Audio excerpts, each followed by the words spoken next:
شروع اللہ کا نام لے کر جو بڑا مہربان نہایت رحم والا ہے۔ مومنو، اگر تم میری راہ میں لڑنے اور میری خوشنودی طلب کرنے کے لیے مکے سے نکلے ہو تو میرے اور اپنے دشمنوں کو دوست نہ بناؤ۔ تم تو ان کو دوستی کے پیغام بھیجتے ہو اور وہ دین حق سے جو تمہارے پاس آیا ہے منکر ہیں،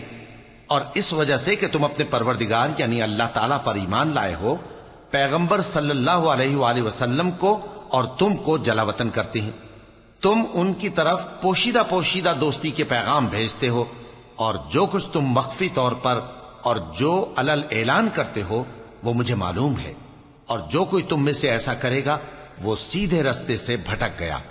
اگر یہ کافر تم پر قدرت پالیں تو تمہارے دشمن ہو جائیں، اور ایذا کے لیے تم پر ہاتھ بھی چلائیں اور زبانیں بھی، اور یہ چاہتے ہیں کہ تم کسی طرح کافر ہو جاؤ۔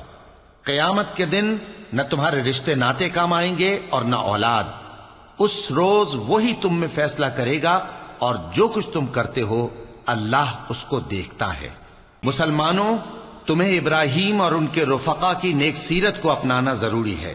جب انہوں نے اپنی قوم کے لوگوں سے کہا کہ ہم تم سے اور ان بتوں سے جن کو تم اللہ کے سوا پوجتے ہو بے تعلق ہیں، ہم تمہارے معبودوں کے کبھی قائل نہیں ہو سکتے،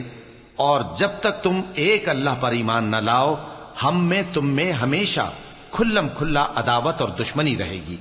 ہاں، ابراہیم نے اپنے باپ سے یہ ضرور کہا تھا کہ میں آپ کے لیے مغفرت مانگوں گا، اور میں اللہ کے سامنے آپ کے بارے میں کسی چیز کا کچھ اختیار نہیں رکھتا۔ اے ہمارے پروردگار، تجھی پر ہمارا بھروسہ ہے، اور تیری ہی طرف ہم رجوع کرتے ہیں، اور تیرے ہی حضور میں ہمیں لوٹ کر آنا ہے۔ اے ہمارے پروردگار، ہم کو کافروں کے ذریعے فتنے میں نہ ڈالنا، اور اے ہمارے پروردگار ہمیں معاف فرما، بے شک تو غالب ہے، حکمت والا ہے۔ تم مسلمانوں کو یعنی جو کوئی اللہ کے سامنے جانے اور روز آخرت کے آنے کی امید رکھتا ہو اسے ان لوگوں کی نیک سیرت اپنانی چاہیے، اور جو روگردانی کرے تو اللہ بھی بے نیاز ہے، لائق حمد و ثنا ہے۔ عجب نہیں کہ اللہ تم میں اور ان لوگوں میں جن سے تم دشمنی رکھتے ہو دوستی پیدا کر دے، اور اللہ قادر ہے، اور اللہ بخشنے والا ہے، مہربان ہے۔ جن لوگوں نے تم سے دین کے بارے میں جنگ نہیں کی اور نہ تم کو تمہارے گھروں سے نکالا، ان کے ساتھ بھلائی اور انصاف کا سلوک کرنے سے اللہ تم کو منع نہیں کرتا۔ اللہ تو انصاف کرنے والوں کو دوست رکھتا ہے۔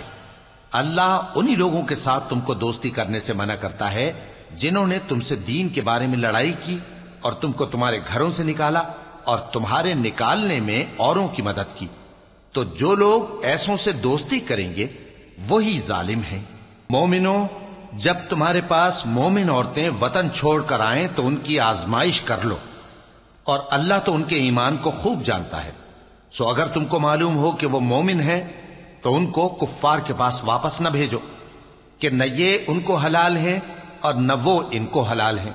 اور جو کچھ انہوں نے ان پر خرچ کیا ہو وہ ان کو دے دو، اور تم پر کچھ گناہ نہیں کہ ان عورتوں کو مہر دے کر ان سے نکاح کر لو، اور کافر عورتوں کے ساتھ تعلقات نکاح باقی نہ رکھو، یعنی انہیں کفار کو واپس دے دو، اور جو کچھ تم نے ان پر خرچ کیا ہو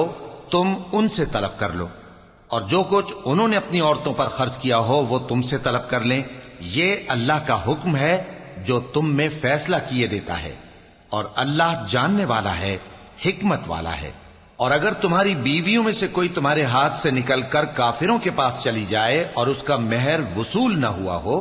پھر تم ان سے جنگ کرو اور ان سے تم کو غنیمت ہاتھ لگے، تو جن کی بیویاں چلی گئی ہیں ان کو اس مال میں سے اتنا دے دو جتنا انہوں نے خرچ کیا تھا، اور اللہ سے جس پر تم ایمان لائے ہو ڈرتے رہو۔ اے پیغمبر صلی اللہ علیہ وآلہ وسلم،